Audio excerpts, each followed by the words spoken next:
हरी जय राम कृष्ण हरी जय राम कृष्ण हरी जय राम कृष्ण हरी जय राम कृष्ण हरे जय राम कृष्ण हरी जय राम कृष्ण हरे जय राम कृष्ण हरी जय राम कृष्ण हरे जय राम कृष्ण हरे जय राम कृष्ण हरे जय राम कृष्ण हरि हरि जय राम कृष्ण हरि हरे जय राम हरि जय राम कृष्ण हरे जय राम हरि जय राम कृष्ण हरि हरे जय राम हरि जय राम कृष्ण हरि हरे जय राम कृष्ण हरि जय राम कृष्ण हरि हरे जय राम कृष्ण हरि जय राम कृष्ण हरि हरे जय राम कृष्ण हरि जय राम कृष्ण हरे हरि जय राम कृष्ण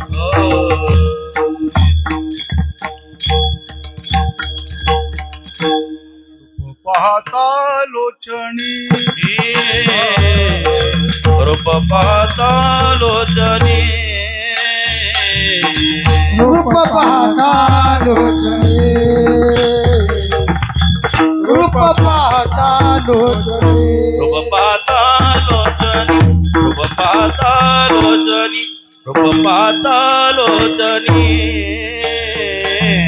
रूप पाहता लोचन रूप पाहता लोचन रूप पाहता लोचने सुख झाले वो साजनी सुख झाले वो साजनी साजनी साजनी तुहा विठ्ठल बरवा बरवा तुहा विठ्ठल बरवा सुख झाले हो साजने सुख झाले हो साजने साजने तुहा विठ्ठल बरवा बरवा तुहा विठ्ठल बरवा तुहा माधव बरवा तुहा माधव बरवा बरवा बरवा तुहा विठ्ठल बरवा बरवा तुहा विठ्ठल बरवा तुहा माधव बरवा माधव बरवा बरवा बरवा तुहा विठ्ठल बरवा तुहा विठ्ठल बरवा बहुत सुखदाची जोडी बहुत सुखदाची जोडी जोडी जोडी जोडी बहुत सुकृताची जोडी बहुत सुकृताची जोडी म्हणून विठ्ठली आवडी म्हणून विठ्ठली आवडी आवडी तुहा विठ्ठल बरवा बरवा तुहा माधव बरवा म्हणून विठ्ठले आवडे म्हणून विठ्ठले आवडी आवडी आवडी आवडी तुहा विठ्ठल बरवा तुहा माधव बरवा सर्व सुखाचे आगर सर्व सुखाचे आगर परकुमा देवीवर देवीवर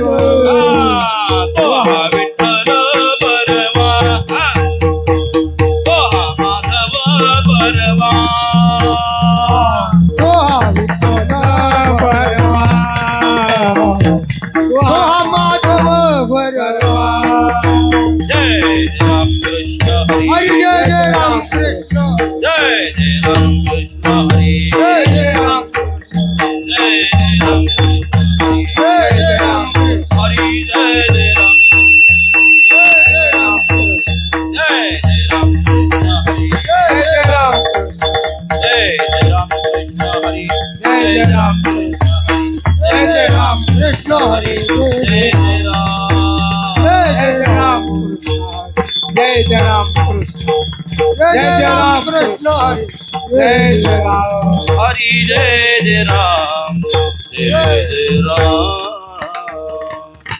हरी हरी संत आले वरले दिंडी संत आले वरले दिंडी संत आले वरले दिंडी संत आले वरले दिंडी हाती खुरक्या काखेत मुंडी हाती खुरक्या काखेत मुंडी हाते खुर्च्या हातेत मुंडी हाते खुर्च्या हातेत मुंडी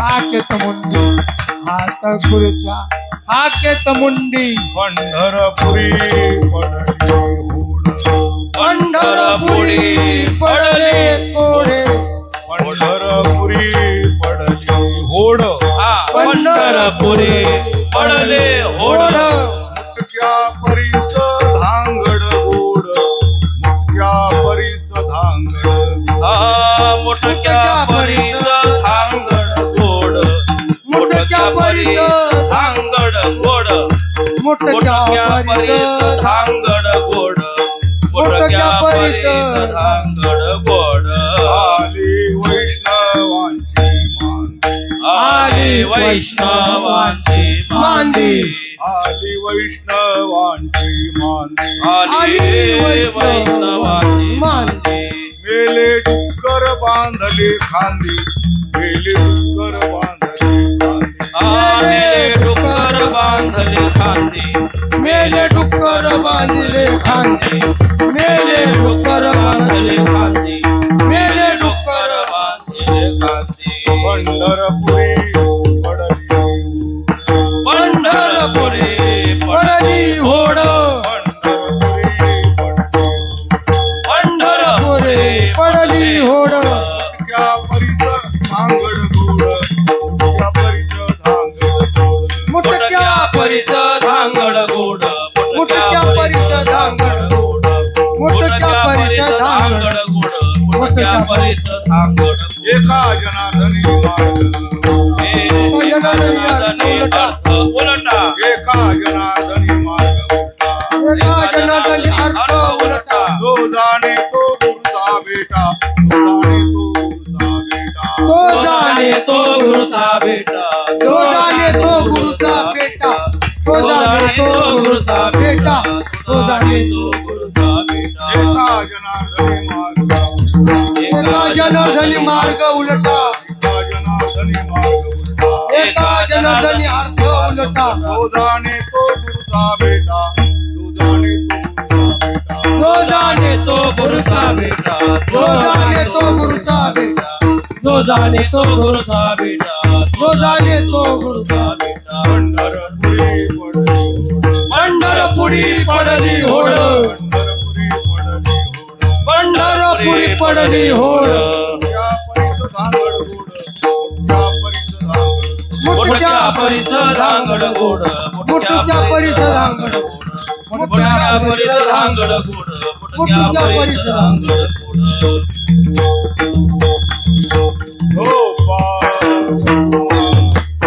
जय जय विठोबा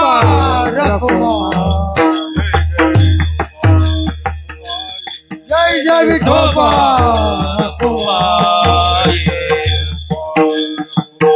जय जय जय विठोबा जय जय विठोबा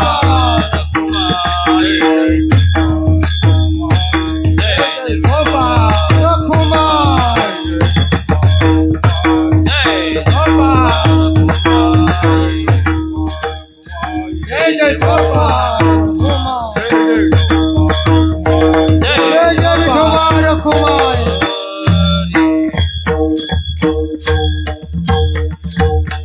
हरिभक्त विशाल महाराज पाटील यांना साथ करतील पुंडलिक महाराज गायकवाड.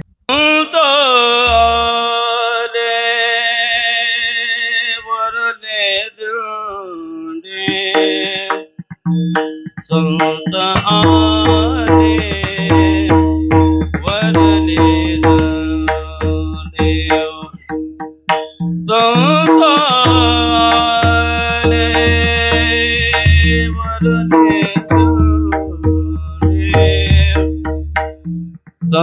आले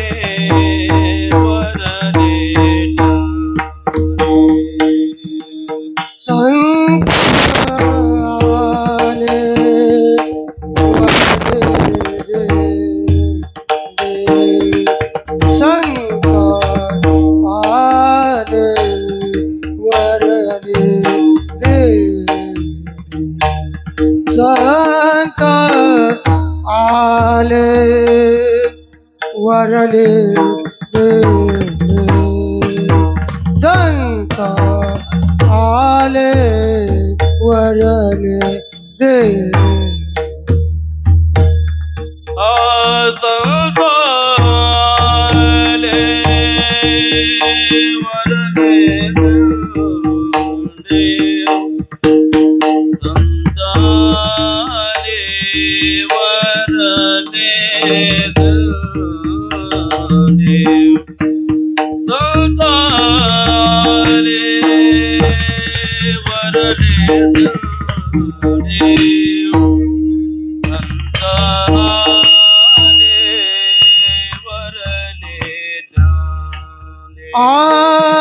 संत आले वरले संत आले वरले संत आले वरले संत आले वरले संत आले वरले हाते वर क्या काखेत मुंडी हाती वर क्या काखेत मुंडी हाती वर क्या काखेत मुंडी पंढरपुरी पडले ओढ पंढरपुरी पडले ओढ पंढरपुरी पडले ओढ पंढरपुरी पडले हाते खुरका काखेत मुंडी हाते खुरका हाते खुरका हाते खुरका काखेत मुंडी पंढरपुरी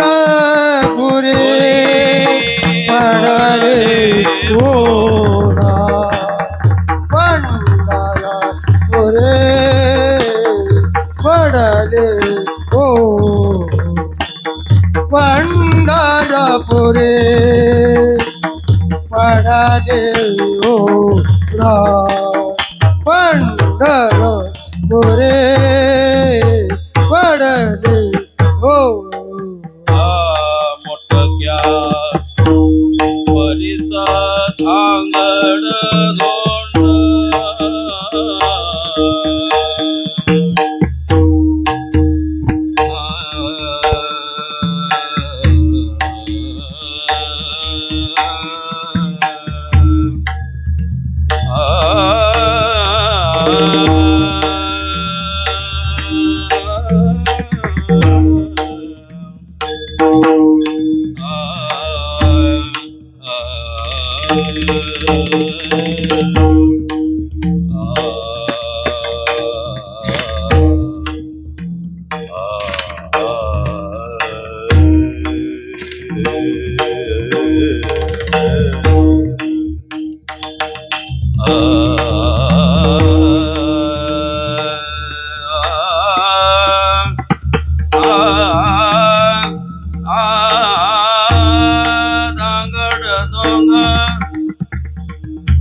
म्हणा मोठच्या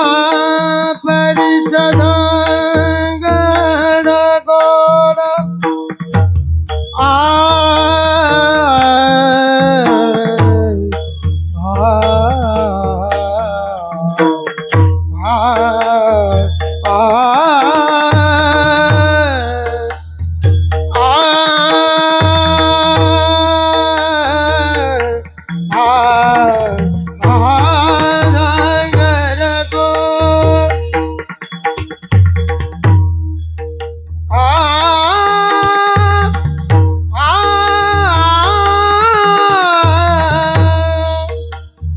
दादी दिन्ना तिकडे दिन्ना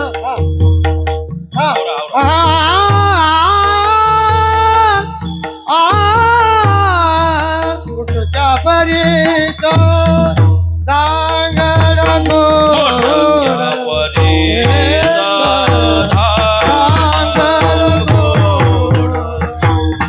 मोठ्या परीच दांड गोड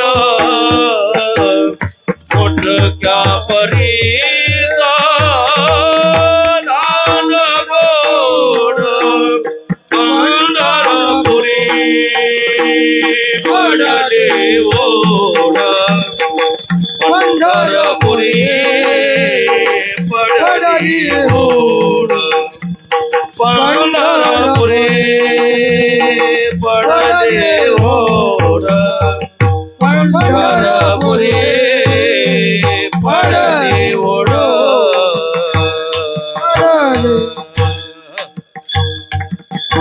विठ्ठल विठ्ठल जिंदाबाद जिंदाबाद विठ्ठल विठ्ठल विठ्ठल विठ्ठल विठ्ठल विठ्ठल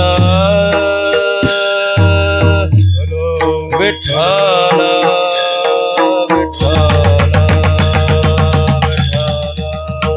चला, टाळी टाळी विठ्ठल विठ्ठल बोला मंडली शारदा हरी विठ्ठल ज्ञानदेव तुकाराम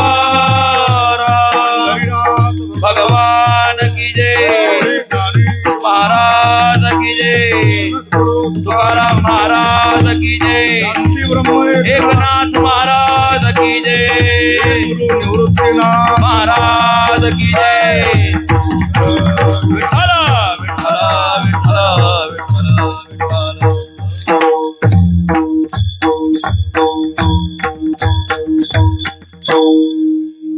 संत आले वरले दिंडी हाती खुरक्या काखीत मुंडी पंढरपुरी पडली होड मुटक्या परिस धांगड गोड आली वैष्णवांची मांदी मेले डुक्कर बांधले खांदी पंढरपुरी पडली होड मुटक्या परिस धांगड गोड स्वर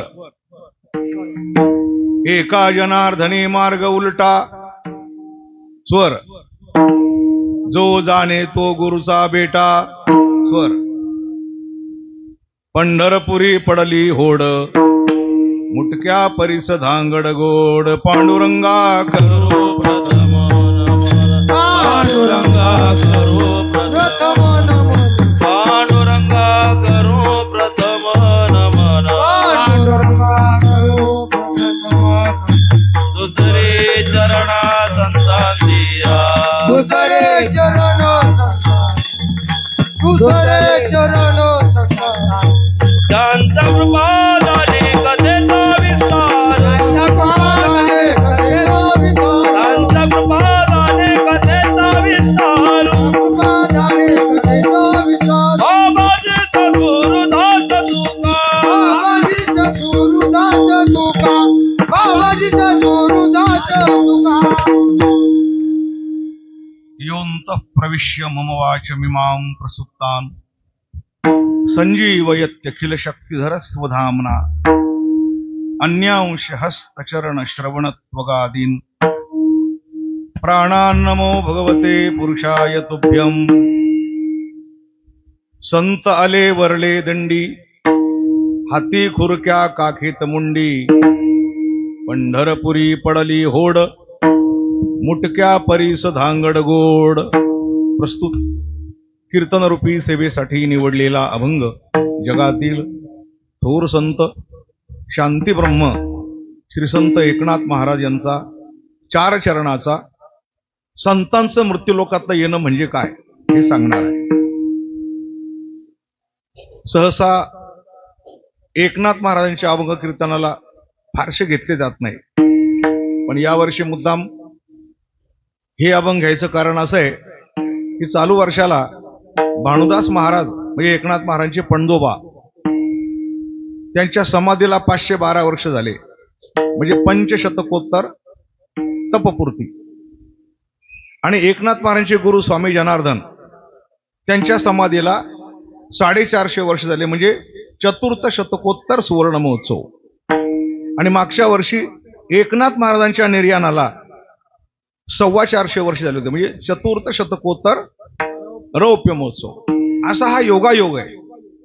म्हणून एकनाथ महाराजांचे अभंग कीर्तनाला घेऊन एकनाथ महाराजांच्या अभंगाचा कालखंड सांगावा या हेतूने आज आपण कीर्तन करणार आहोत. आपल्याला विनंती करतोय, पखवाजाबरोबर आपणही भजन करा टाळी वाजून. मला इथं कीर्तन करताना 50 वर्षापूर्वीची आठवण आली. म्हणजे 50 वर्षापूर्वी जेवढे लोक असायचे तेवढे 50 वर्षानंतर पण आहे म्हणायचे, कारण बाकी ठिकाणी खूप सुधारणा झाली. 400, 500, 1000, 2000, पण इथं जेवढे तेवढेच आहे अजून. म्हणजे 10 श्रोते मला माझ्या समोर आहे. 1, 2, 3, 4, 5, 6, 7, 8, 9, 10, 11 श्रोते समोर आहे.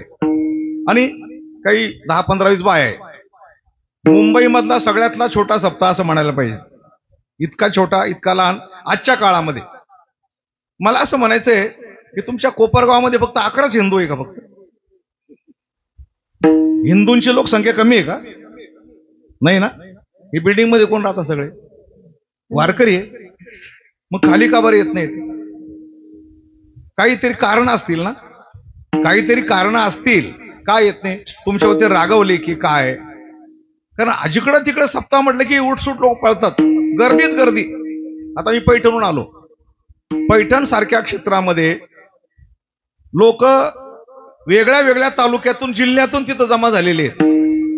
जनार्दन स्वामींचा सोहळा पाहण्याकरता, भानुदास महाराजांचा सोहळा पाहण्याकरता.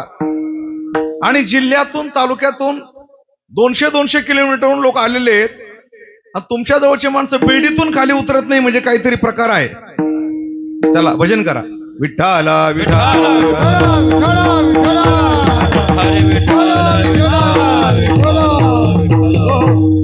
आता तिकडे 10 श्रोते ते समोर बसल्याचे खुर्च्या घेऊन तर मला आणखी बरं वाटतं. मला असं बोलावं लागेल म्हणून तुमच्यावर बोलताना. प्रत्येक वेळेला तोंड वाकडं करून बोलावं लागत नाही, कारण ही पद्धत नाही कीर्तनात. कीर्तन करा तोंड इकडं, श्रोत्यांचं तोंड तिकडं. काय कीर्तनात कसं बसावं हे पण सांगावं लागतं आताच्या शिकलेल्या काळामध्ये. नाही, खुर्चीवर बसायला हरकत नाही. तर मला सुद्धा बसायचा प्रॉब्लेम आहे खुर्चीवर, पण कीर्तन करायला समोर बसा. त्याच खुर्च्या समोर येऊन किती बरं वाटेल तुम्हाला. मी विनंती आहे बरं का, राग नका येऊ देऊ. या ना, या ना, या या गाडी या पुढं. मी तुम्हाला काही करणार नाही बघा. या पुढं बसा. या या. मला काही जादू येत नाही, कटवणा येत नाही, असं काही नाही. जवळ बसलं तरी खुर्च्या घेऊन या, खुर्च्या घेऊन या, काय हरकत नाही. नाही तर घरी जा, काही प्रॉब्लेम नाही. आणि हा बरोबर ना, ते मला बरं नाही वाटत आहे असं. कीर्तनात दूर बसलं ना मला बरं वाटत नाही. या या या पुढे या, समोर येऊन बसा छानपैकी. आपण 1 तास चिंतन करू फक्त नाथ महाराजांच्या जीवनावर. नाही, खुर्च्या घेऊन बसा, काय हरकत नाही. म्हणजे मला असं वाकून बोलायची वेळ नको यायला, दुसरं काही नाही. आलेत का सगळे? बरं, काय हरकत. विठ्ठला विठ्ठला विठ्ठला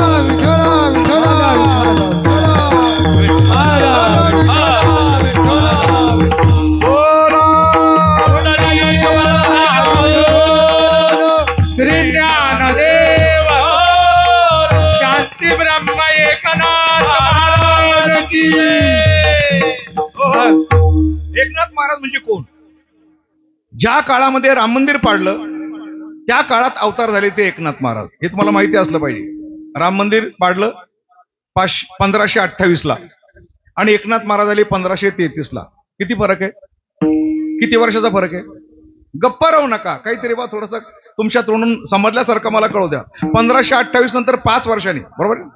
म्हणजे 1528 ला राम मंदिर पाडलं, बाबरने आक्रमण केलं, हो, अयोध्येवर हल्ला केला. राम मंदिर पाडल्याबरोबर एकनाथ महाराज वैकुंठावरून मृत्यूलोकात आले. म्हणजे काहीतरी हेतू असला पाहिजे म्हणून. कारण का? त्यांना माहिती होतं राजे भ्रष्ट यौवन झाले, राजे भ्रष्ट यौवन झाले, राजभ्रष्ट यौवन झाले, राजभ्रष्ट यौवन झाले. आई आई दोष घडले, आई नाही दोष नाही नाही नाही नाही. मग ही अवतार घेतले, मग ही अवतार घेतले, मग हे अवतार घेतले, मग हे अवतार घेतले. बली दोष हरावया, बळी दोष हरावया, बली दोष हरावया. बळी दोष हरावया. हे सांगावे सविस्तर, हे सांगावे सविस्तर, हे हे सांगावे सांगावे सविस्तर, हे सांगावे सविस्तर, हे सांगावे सविस्तर, हे सांगावे सविस्तर, हे सांगावे सविस्तर. राजे भ्रष्ट यवन झाले, ठाई ठाई दोष घडले, मग ही अवतार घेतले, कधी दोष हरवला.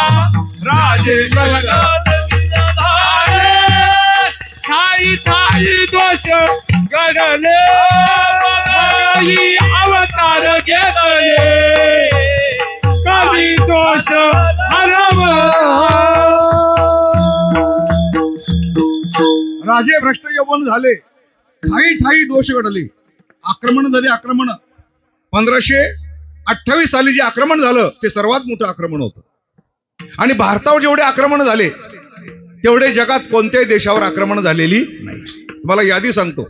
1001 साली गझनी आला, 1192 ला मोहम्मद गौरी आला, 1296 ला अल्लाउद्दीन खिलजी आला, 1303 ला चित्तोडवर हल्ला केला, 1336 ला आणि मोहम्मद तुगलक आला, 1528 ला बाबर आला, त्यानंतर अकबर आला, त्यानंतर औरंगजेब आला, त्यानंतर अब्दाली आला, आणि मग इंग्रज आले, आणि मग तुम्ही आले. कुठून सुरुवात केली होती? कुठून? 1001. म्हणून तुम्ही समोर बसायला पाहिजे, कळलं का?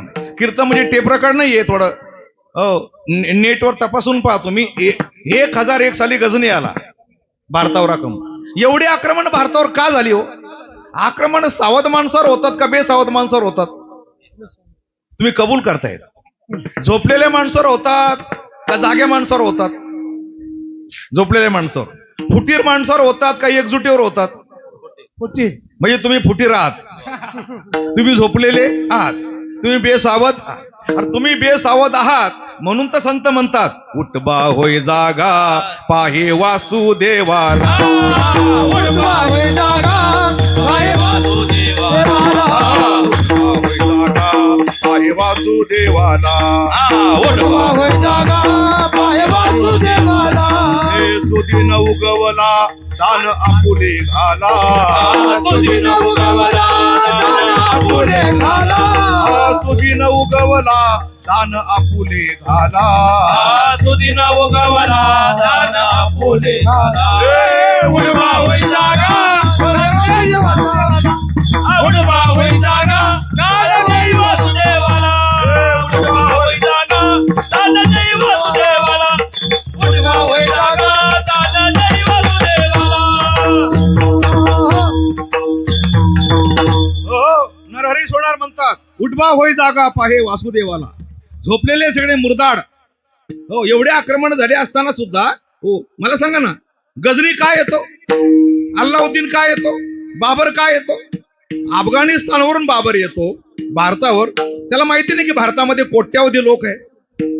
कमीत कमी 1528 साली बाबर आला त्यावेळेला भारताची लोकसंख्या 30-35 कोटी तरी असेल ना, कमीत कमी अंदाजे असेल ना. मग 30-35 कोटी लोकांवर एक बाबर अफगाणिस्तानवरून 1.25 लाखाची फौज आणतो. बरोबर आहे. 1.25 लाखाच्या फौजेत येताना त्याला माहिती आहे की भारतात पृथ्वीराज चव्हाण विठाल विठाल विठ्ठला,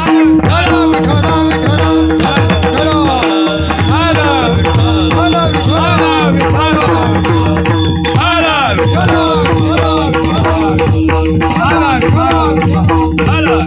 विठ्ठला, त्याला माहिती आहे की हा शूरवीरांचा देश आहे, बरोबर आहे.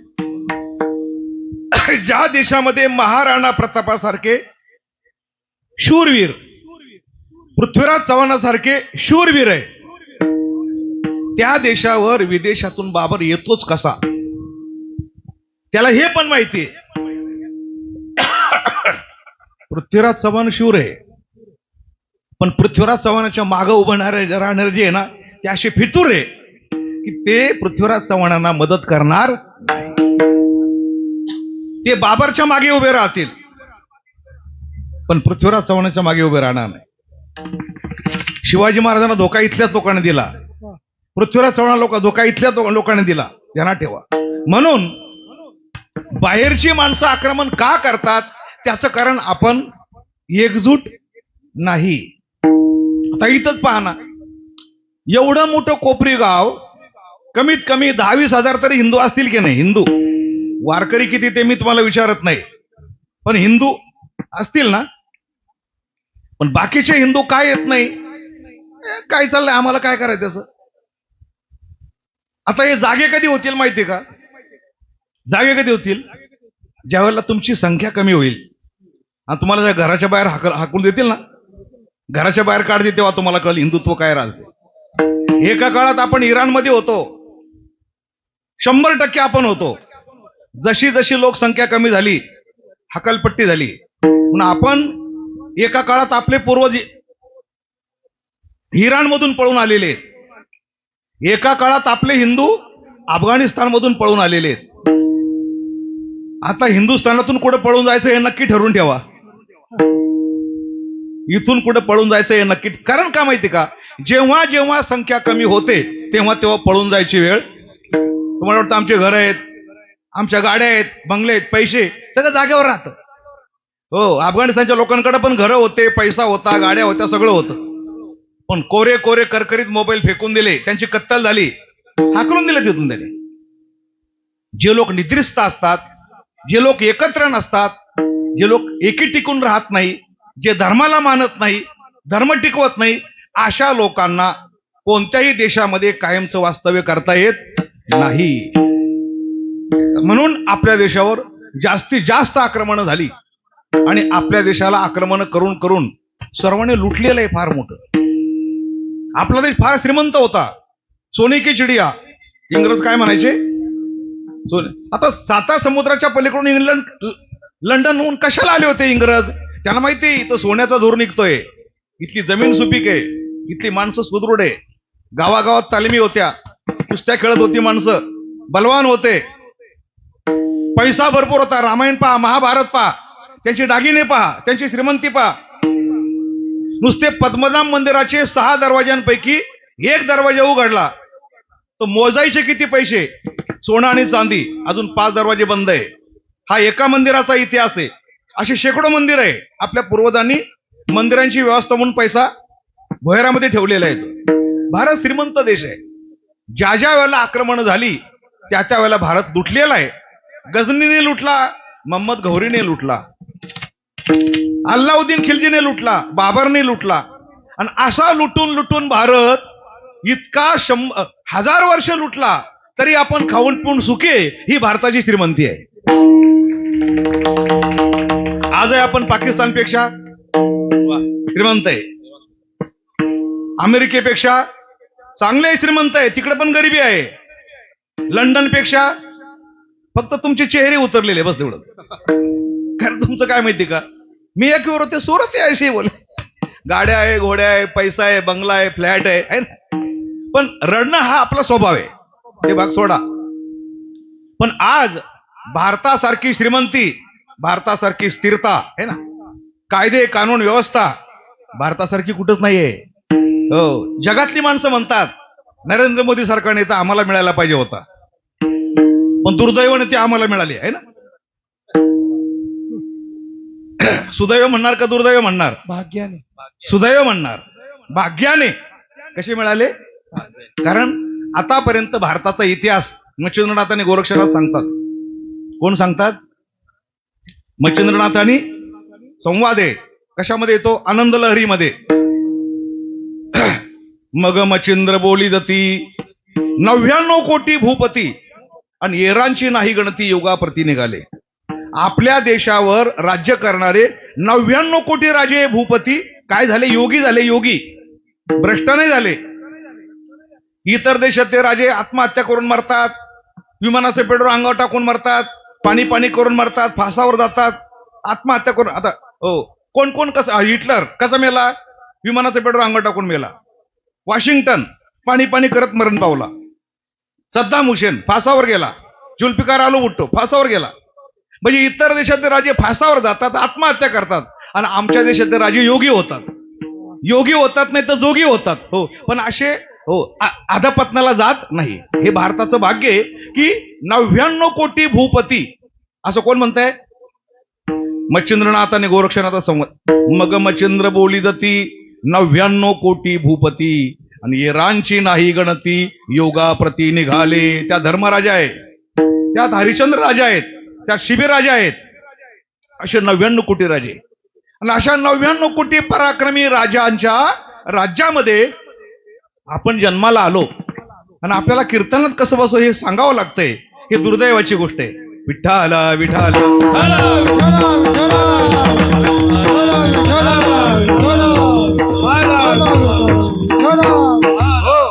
ज्या वेळेला राम मंदिरावर हल्ला झाला 1528 ला, त्याच वेळेला नाथ महाराजांनी ठरवलं हे परत बांधलं पाहिजे. आणि एकनाथ महाराज जशी माणसं तावातावाने मुंबईला येतात, दिल्लीला जातात, आता हे काम झालं पाहिजे, तसे एकनाथ महाराज आम्ही वैकुंठवासी आणि आलो. कुठं आले? संत आले वरले दिंडी, वरले दिंडी, संत आले वरले दिंडे, संत आले वरले दिंडे, वरले दिंडी संताले, वरले दिंडी संताले, वरले दिंडी, संत आले वरले दिंडे, वरले दिंडे. हाती कोण क्या काकीत मुंडी, हाती कोण क्या काकीत मुंडी, पंढरपुरी पडले होड, पंढरपुरी पडली होड, होड. हाती पुरपुरा काके तोंडी, हाती पुरक्या काके तोंडी, पंढरपूर पडली होड, पंढरपूर पडली होड, पडली होड. एकनाथ महाराज मृत्यूलोकात तेवढ्याच करता आले जी झळ झालेली होती, जी जखम झालेली होती. कळतं ना तुम्हाला जखम म्हणजे काय? भारताच्या मानबिंदूवर हल्ला होता, अयोध्येवर. कोणती अयोध्या? मनुची नगरी. सृष्टी उत्पन्न झाली त्यावेळेला आपल्या भूतलावर जे पहिलं क्षेत्र तयार झालं त्याला अयोध्या म्हणतात. आधी ती मनुची नगरी होती है ना. तुम्ही तो हा पाहता का? काय त्याला म्हणतात? तो बहिष्मती नाव आहे. कशा काय? माहिष्मती. कशात नाव येते? बाहुबली. बाहुबली. ध्यानात ठेवा. हर्षिके चालली. पूर्वी आपल्या भारतामध्ये आणि म्हणजे अतिशय नालायक लोकांनी नुसता लव जिहाद आणला होता. लव जिहाद, प्रेम प्रकरण. पण बाहुबली सारख्या चित्रपटांनी बाकीच्या सगळ्या चित्रपटांची वाट लावून टाकली आणि तोच एक चाललाय आता फक्त. कारण तो पौराणिक आहे, तो ऐतिहासिक आहे. जगाव कसं माणसाने स्वाभिमानाने. बरोबर आहे ना. माहिष्मती म्हणजे हे जग निर्माण झालं त्यावेळेला या भूतलावर पहिली नगरी तयार झाली, राजाची नगरी. त्याला म्हणतात, नंतर ते नाव अयोध्या आहे, महिष्मती वगैरे. आणि त्या अयोध्येवर बाबरने आक्रमण केलं. त्याला माहिती हा भारताचा मानबिंदू आहे. याच्यावर जर म्हणजे नाक कापलं तर सगळा भारत जिंकल्यासारखा होईल. म्हणजे बाबरला माहिती आहे अयोध्या हे भारताचं नाक आहे, इथल्या लोकांना माहिती आहे की नाही काय माहिती नाही. आपल्या शत्रूंनी जेवढा आपला अभ्यास केला तेवढा आपण अजून केलेला. आक्रमण झालं महाराज, तेव्हापासून तर आतापर्यंत 76 लढे झाले. कारसेवा किती? 76 कारसेवा झाल्या आणि 4.25 लाख हिंदू मरण पावले. हा आकडा माहिती असू द्या. हो, आता राम मंदिर झालंय त्याबद्दल तुम्हाला मी बोलणार आहे, पण राम मंदिरासाठी किती हिंदू मरण पावले? 4.25 लाख. हो, ही मुद्दाम का सांगतो? तुम्हाला विसरून जायची सवय आहे. आणि जे जे माणसं विसरतात, देशाला विसरतात, स्वाभिमान विसरतात, त्यांच्यावर परत परत हल्ले झाल्याशिवाय राहत नाही. 4.25 लाख हिंदू मरण पावले. हो, जाऊन पहा जरा. राम कोठारी बंधू आणि शरद कोठारी बंधू 90च्या कारशेमध्ये त्यांना गोळ्या घातल्या, मरण पावले. ते मला सांगायला अभिमान वाटतो. आत्ता जे मुख्यमंत्री ते सुद्धा 6/12/92च्या कारसेवेमध्ये हो बाबरी मशीद पाडायला होते. कोण? देवेंद्र फडणवीस होते. काहीतरी पुरुषार्थ करावा लागतो महाराज. ती आपल्या कलंकाची खूण होती. हो, रामाचं मंदिर पाडून बाबरी मशीद बांधली. हो, तो एक कलंक होता फार मोठा. मी पण 2 कारसेवा केलेल्या आहेत, ध्यानात ठेवा. हो, आणि आपल्यापैकी तर काही भाग्यवान असतील ना, एक तरी कारसेवा केलेली. वर बोट करा बरं. बरं, राम मंदिर अयोध्येला गेलेले कोणीतरी इकडं? कोणीच नाही. हा अयोध्या माहिती आहे ना, पण तुम्ही मला असं वाटलं तुम्ही एवढे असे बसलेत ना, जणू काही तुम्हाला काहीच माहिती नाही इथलं काय. अरे राम मंदिर, अयोध्या, कार सेवा आहे ना. हो, अशोकी शिंगाला पहिली गोळी लागली, म्हणजे जखम पहिली झाली, पहिलं रक्त हो, मंदिरं बांधण्याकरता रक्त सांडावं लागतं, जेलमध्ये जावं लागतं, अलग लक्षामध्ये. तसे मंदिरं होत नाही. मग आता मंदिर बांधलं, जबाबदारी वाढली का कमी झाली? पटापट बोलत चला. मंदिर बांधलं, जबाबदारी वाढली, कारण ते आता टिकलं पाहिजे. परत कोणी बाबर येता कामा. हो, म्हणून विश्व हिंदू म्हणजे आम्ही प्रत्येक गावातल्या प्रत्येक माणसापर्यंत गेलो राम मंदिरासाठी. प्रत्येक घरात तुम्ही आम्हाला 10 रुपये दिले तरी चालेल, पण राम मंदिराकरता आम्ही तुमच्याकडून हक्काने घेतल्याशिवाय, कारण तुम्ही हिंदू आहे. आणि प्रत्येक हिंदूने दिले बरं का. रस्त्यावरच्या हो फुटपाथवर बसलेल्या माणसाने सुद्धा, भाजीवाल्याने पण दिले पैसे. कोणी 10, कोणी 20, कोणी 50, कोणी 100 दिले. अब्जावधी रुपये जमा झाले. एवढा मोठा चंदा तेवढे राम मंदिराला लागले नाही, शिल्लक राहिले. मला सांगा, हो तसं तर राम मंदिर एका उद्योगपतीने बांधलेलं असतं, कोणी बी, टाटा, बिर्ला, अंबानी. पण आम्हाला तसं मंदिर बांधायचं नव्हतं. सगळ्याकडून पैसे घ्यायचे हा हेतू असा होता, प्रत्येक भारतात त्या माणसाला वाटलं पाहिजे की राम मंदिर माझं आहे. आता 100 कोटी हिंदू मध्ये ही भावना तयार झाली. हे आता जे मंदिर आहे ना, हे मी बांधलंय, मी 50 रुपये दिले, मी 100 दिले. करा बरं वर बोट, कोणी कोणी दिलेत? हा, दिलेच असणार, मला खात्री आहे ना. आमची विश्व हिंदू परिषद दारादारात, गावागावात फिरलेली आहे ना. हो, मग आता हो, आता प्रत्येक हिंदूला असं वाटतं की हे मंदिर माझं आहे, मी पैसे दिलेत, माझं योगदान आहे. प्रत्येक हिंदूच्या ठिकाणी भावना जागृत झाली.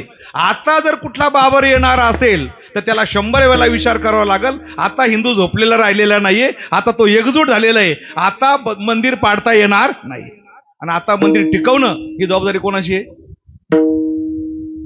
फक्त विश्व हिंदू परिषदेची नाहीये, तुम्हा आम्हा सर्वांची. जो हिंदू आहे या देशातला, त्या प्रत्येकाची जबाबदारी आहे की आता आम्हावर कोणी आक्रमण करू शकणार नाही आणि मंदिराला हात लावू शकणार नाही. आपण वारकरी आहोत, आपण हिंदू आहोत, आपण महाराणा प्रतापाचे वंशज आहोत, आपण छत्रपती शिवाजी महाराजांचे वंशज आहोत. नाही, प्रभू रामचंद्राचे आपण वंशज आहोत. त्यामुळे आम्हाला आमची जबाबदारी आहे की आता पुन्हा कोणाचं आक्रमण होणार नाही. विठ्ठल विठ्ठल.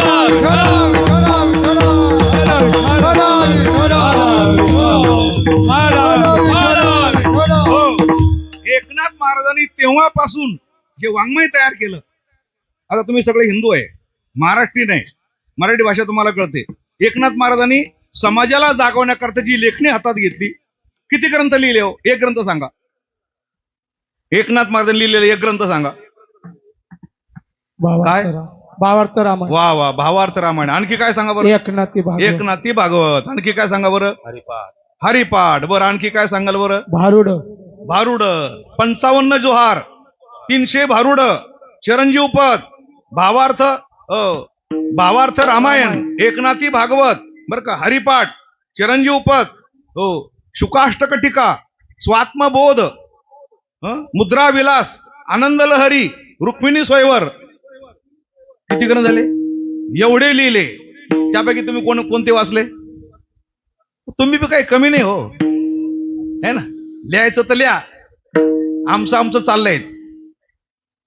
माणसं पण काही कमी नाही बरं का.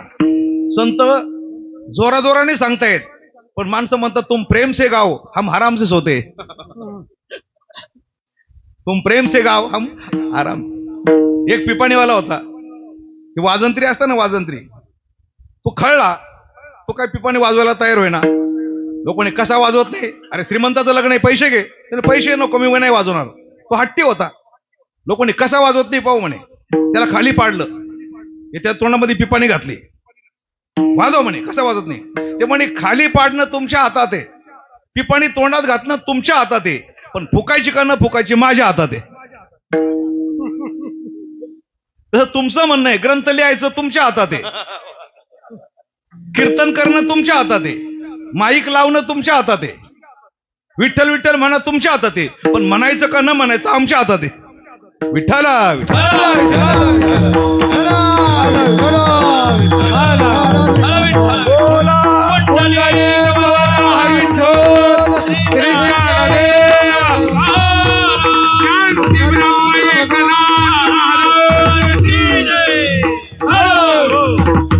तुम्हाला 3 फायदे सांगतो. विठ्ठल विठ्ठल म्हणण्याचे फायदे सांगतो, टाळी वाजवण्याचे फायदे सांगतो बरं का. हो, विठ्ठल एका डॉक्टरने शोध लावला. एक वारकरी बाबा, पायवारी करणारा, 90 वर्षाचं वय, टनाटन उड्या मारतो. डॉक्टर म्हणजे बाबा तुमचं वय काय आहे? 90 वर्षाचं. कुठून चालत आले? म्हणे आळंदीहून. कधीपासून? म्हणे पहिल्यापासून वारी आहे. काही आजार अजिबात नाही. काय खाता? पंक्तीला जे असेल ते. झोपता कुठं? म्हणे तंबूमध्ये. पाणी कुठलं? टँकरचं पितो. डॉक्टर म्हणायला लागला मी 60 वर्षामध्ये औषधं घेऊन बेजार झालो, याला एक पण गोळी चालू नाही, दिवसभरात 50 किलोमीटर चालतो, टँकरचं पाणी पितो, तंबूमध्ये झोपतो, याच्या आरोग्याचं वैशिष्ट्य काय? काय वैशिष्ट्य? मग बाबा तुम्ही गोळ्या, म्हणजे गोळी अजिबात घेत नाही म्हणे. ते तुमच्या आरोग्याचं वैशिष्ट्य काय? खाता तर तुम्ही पंक्तीला जे मिळतं ते खाता, तंबूत झोपतात, टँकरचं पाणी पितात, थंड पाणी अंघोळ करतात, मग एवढं आरोग्य कसं काय? काय करता? म्हणजे काय नाही, विठ्ठल विठ्ठल म्हणतो. अरे वा वा वा म्हणे, याच्यात काहीतरी असलं पाहिजे. विठ्ठल हे विठ्ठल नाम आहे ना, विठ्ठल बरं का. ज्यावेळेला आपण विठ्ठल म्हणतो 3 अक्षर आहे. विठ्ठल, विकारो तो विधाताय, ठकारो नीलकंठकः, लकारो लक्ष्मीकांत, विठ्ठल नाम विधीयते. विठ्ठल नामाची व्याख्या आहे. ज्यावेळेला विठ्ठल म्हणतो ना, ठ, हा ठ म्हणजे महाप्रणव आहे. ठ म्हणजे जीभ ज्यावेळेला टाळूला लागते त्यावेळेला सगळ्या अंगात व्हायब्रेशन तयार होतं ना. ज्यावेळेला आपण विठ्ठल म्हणतो त्यावेळेला अंगात व्हायब्रेशन तयार होतं, आणि ते व्हायब्रेशन झाल्यानंतर रक्तविसरण चांगल्या प्रकारचं होतं. त्या माणसाला कधीच अटॅक येत नाही, अन्नपचन चांगलं होतं, आरोग्य चांगलं राहतं. कशाने? विठ्ठला.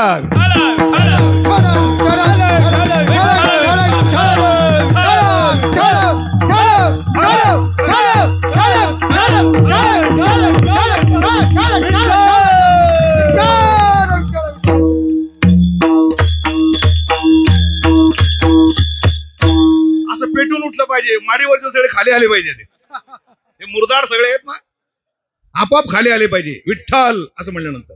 आता लवकर माणसाने अटॅक काय म्हणतात, ते कीर्तन बसले, अशा माणसांना अटॅक आल्याशिवाय. आता हसणं म्हणजे काय? हसण्याचे क्लासेस आहे सध्या, फक्त हसायचे. हसल्यानंतर अन्नपचन होतं, हे आरोग्य बरं का. हो, थोडं तरी बरं. हल्ली हसणं आहे ना, अहो त्या कॅमेरावाल्याला असं म्हणावं लागतं कॅमेऱ्यावर फोटो काढताना, हा हसा. एवढे माणसं दुःखी आहे, काय सांगावं. पैसा पाणी सगळं आहे, तरी तो कॅमेरावाला म्हणतो हा स्माईल, हसा. काय धुरस. हे आमचे टाळकरी बघा, उड्या मारतात, हसतात, तो कधीच आजार येत नाही. विठ्ठला विठ्ठला.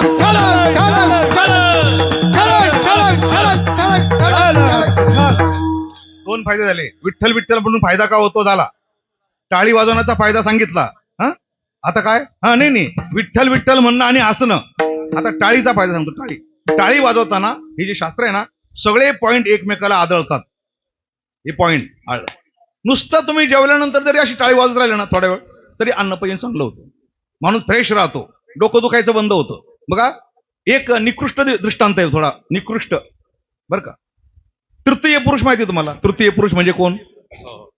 नपुसक आहे ना. तो आपला, ते टाळ्या वाजवतात, पैसे कमवतात, है ना?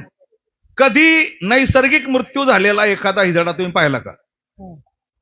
मरतात, ते पण मरतात, नाही असं नाही, पण त्यांना आजार कधी येत नाही, थंडी नाही, ताप नाही. कारण का? दिवसभर जे टाळ्या वाजवतात ना, टाळ्या, अहो ती पण संघटना आहे त्यांची फार मोठी. हो, आमचे मुलं नवी मुंबईला आले होते, आमच्याकडे 150 मुलं आहे, या असे लहान लहान. कोणाची मुलं आहे? मराठवाड्यात ज्या आत्महत्या झाल्या ना शेतकऱ्यांच्या, त्यांचे 150 मुलं आणि मुली आमच्याकडे आहे. आणि आम्ही त्यापैकी जवळजवळ 40 मुलीचे लग्न केले, 3 मुली PSI बनवल्या. कोणाच्या मुली? आत्महत्या झालेल्या शेतकऱ्यांच्या मुली. आलं का लक्षामध्ये? हो, त्र्यंबकेश्वरात मी गेलात कधी तर आधार तीर्थ नावाचा आश्रम आहे, आधार तीर्थ, तो आम्ही चालवतो. काही पैशाची कमतरता नाही, ते तुमच्याकडे मी मागणार बी नाही. जे भरपूर आहे, म्हणजे 360 दिवस पंक्ती ठरलेले आहे आमच्याकडं. त्यामुळे लोक येतात, वाढदिवस करतात.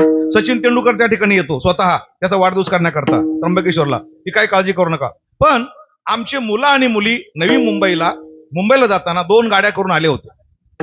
सर्वांच्या टोपीवर लिहिलं होतं, शेतकऱ्यांनो आत्महत्या करू नका. त्या रस्त्यावरचे लोक म्हणजे हा की कोण मुलं आहे? लहान लहान मुलं, लहान लहान मुली, ते जे पैसे मागणारे होते ना, तृतीय पुरुष, ते पण आले. त्यांनी पाहिले सगळे मुलं यांच्याकडे काय पैसे मागायचे, सगळे मुलं सारखेच. त्यांना विचारायला, बाबा तुम्ही कोण आहे? म्हणे आम्ही अनाथ मुलं आहे म्हणे, आमच्या आई वडिलांनी आत्महत्या केलेली आहेत. मग तुमचे शिक्षक कोण आहे, पालक कोण आहे? मग त्यांनी सांगितलं सदगीर महाराज आहेत, त्र्यंबकराव गायकवाड आहे, ते नाव सांगितले. त्यापैकी कोण इथं आहे? म्हणजे त्र्यंबकराव आहे. म्हणजे ते पुढे.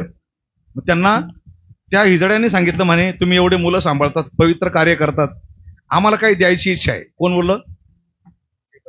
हा, आम्हाला म्हणजे काही द्यावं असं वाटतंय. म्हणजे काय द्यायचंय? मग त्यांनी मुंबईमध्ये जो त्यांचा मुख्य आहे ना, त्याचं नाव काय ते लक्ष्मीबाई आहे बघा, त्याचं नाव आहे ना, तो IAS म्हणतात असं मी ऐकलं बघा, ग्रॅज्युएट का IAS काहीतरी आहे, हिजडा आहे तो, पण तो त्यांचा सगळ्यांचा मुख्य आहे. त्याची संघटना आहे फार मोठी, पैसे मागतात पण त्यांची संघटना पण. मग त्याला फोन केला की म्हणे असे मुलं आहे, अनाथ आहे, शेतकऱ्यांची आत्महत्या झालेली मुलं आहे, आणि ते आम्ही पाहिले, आमची इच्छा आहे त्यांना काहीतरी द्यावं. काय देऊ? त्याने तिकडून सांगितलं 1 लाखाचा चेक देऊन टाका म्हणे. आणि त्या हिजड्यांनी, त्या संघटनेने आमच्या संस्थेला 1 लाखाचा चेक दिला. त्यांना पण वाटलं ना काहीतरी बा, देवाने आम्हाला जरी असं बनवलंय, पण लहान लहान मुलांचे, अहो मला सांगा, ज्यांना आई नाही बाप नाही, अशा मुली PSI झाल्या. हो, जर कुठे ड्युटीवर आम्हाला जर पाहिलं ना, येऊन गळ्यात पडतं, बाबा तुमच्यामुळे आम्ही PSI झालो. 40 मुलीचे लग्न लावले महाराज, 40 मुलीचे लग्न लावले. त्या कुठेतरी, बरं त्यांना पाहायला जायला कोण नाहीये, आलं तिकडे सुखदुःख त्यांचं. फक्त लग्न लावून दिल्यानंतर अमुक ठिकाणी मुलगी दिली, पण आम्ही सांगतो बाई चांगली राहा. हो, घरानं ऐकायला तुझं कोण आहे, या जगात तुझं कोणी नाहीये, पण त्या नांदल्या चांगलं आमच्या नावावर त्यांनी. हो, आणि लग्न संसार त्यांनी करून दाखवला. हो, त्यांनाही मुलं बाळ झाले, चांगला संसार चाललाय त्यांचा. मला काय म्हणायचंय, तृतीय पुरुष आजारी पडत नाही, वर्म काय? टाळी. आणि ती तुम्हाला वाजवायला सांगावं लागतंय, विठ्ठल विठ्ठल.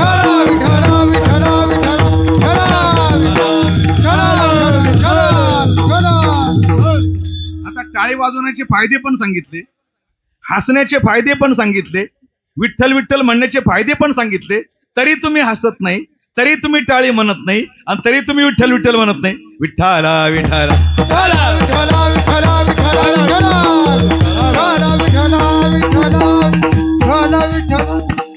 कीर्तनात आरोग्य आहे, कीर्तनात विज्ञान आहे, बरं का, सगळ्या गोष्टी आहेत. अध्यात्म आहे, विज्ञान आहे, पुण्य पण आहे. नामा सरिसीचं वाजे टाळी. काय म्हटलंय? गरजत नामाचे कल्लोळी, नामा सरिसीचं वाजे टाळी, महापातकाची होय होळी, आणि ते वैष्णव मेळी मी उभा. मी उभा कोण? उद्धवा. तेथे असे देव, परमात्मा तिथं उभा आहे. विठ्ठल विठ्ठल विठ्ठल विठ्ठल विठ्ठल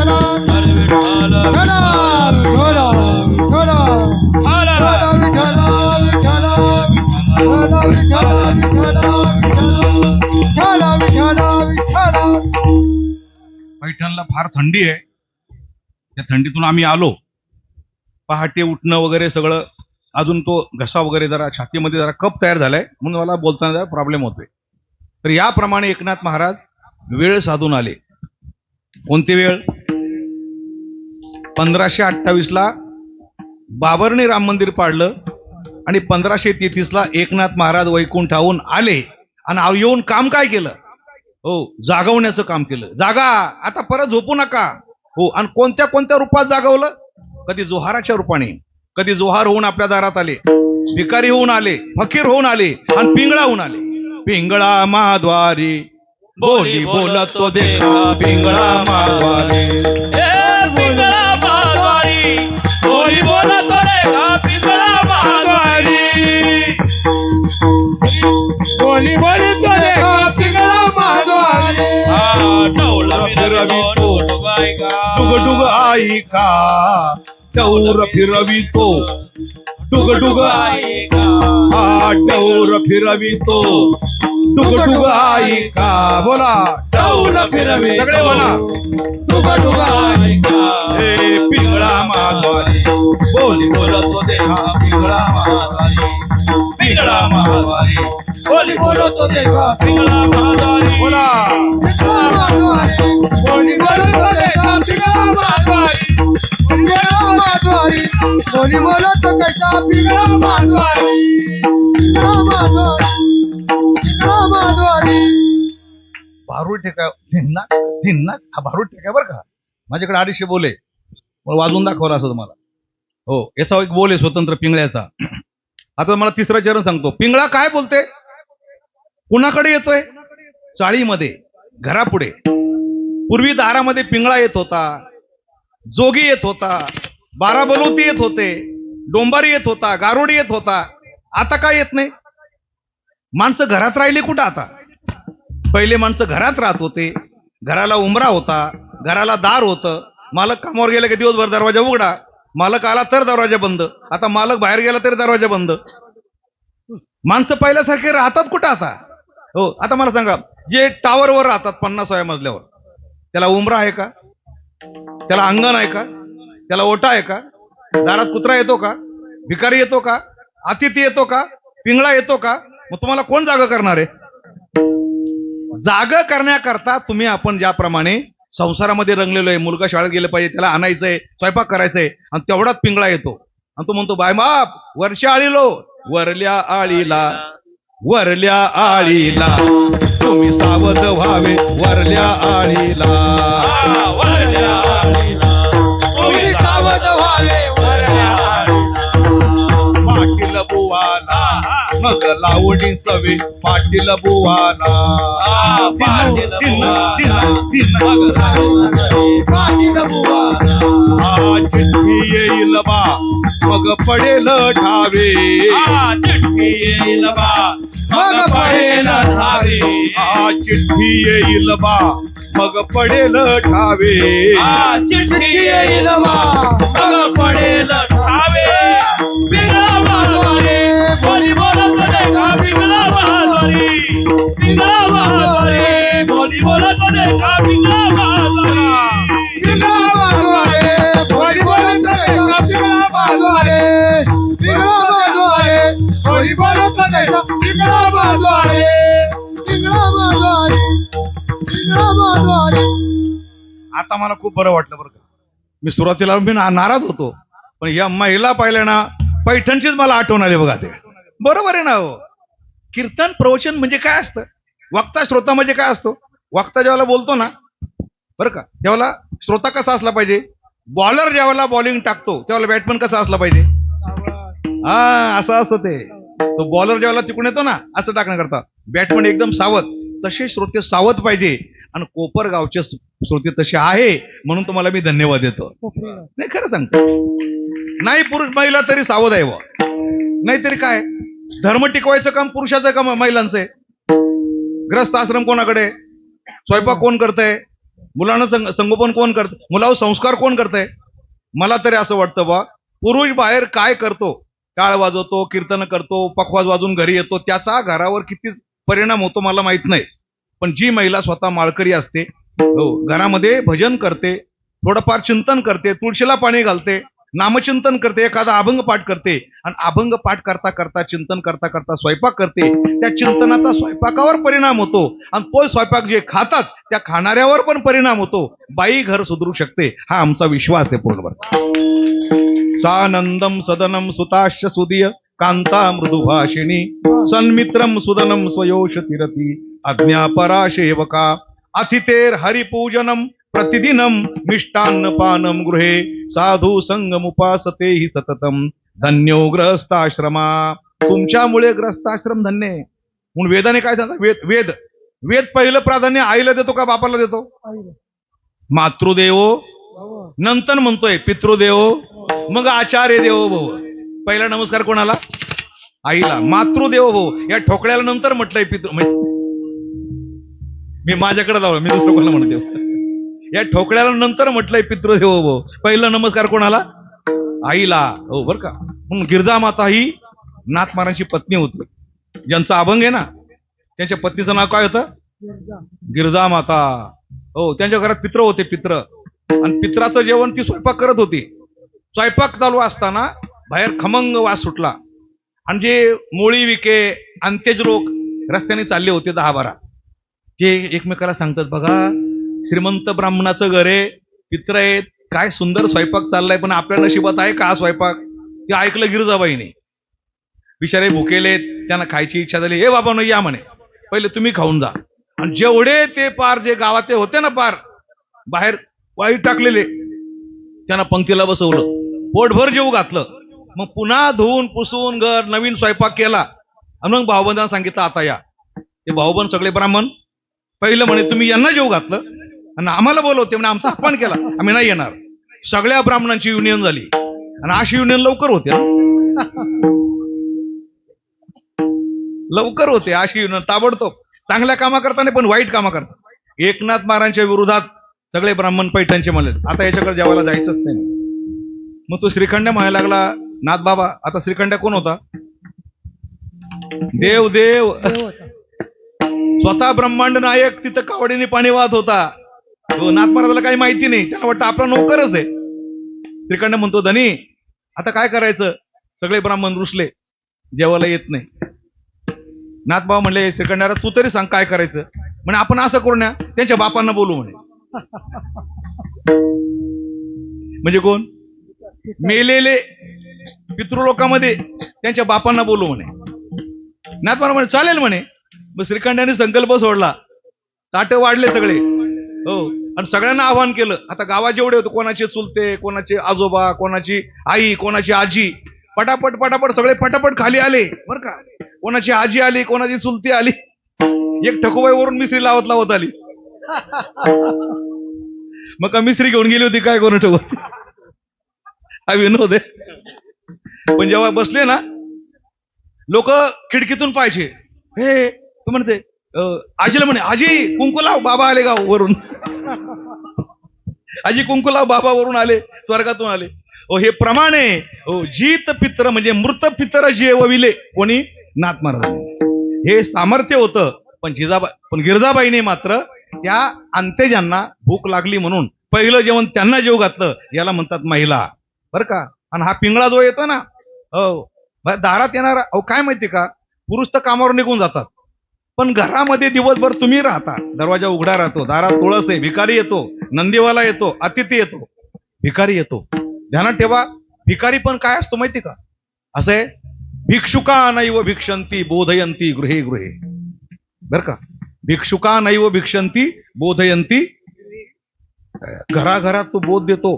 काय बोध देतो भिकारी?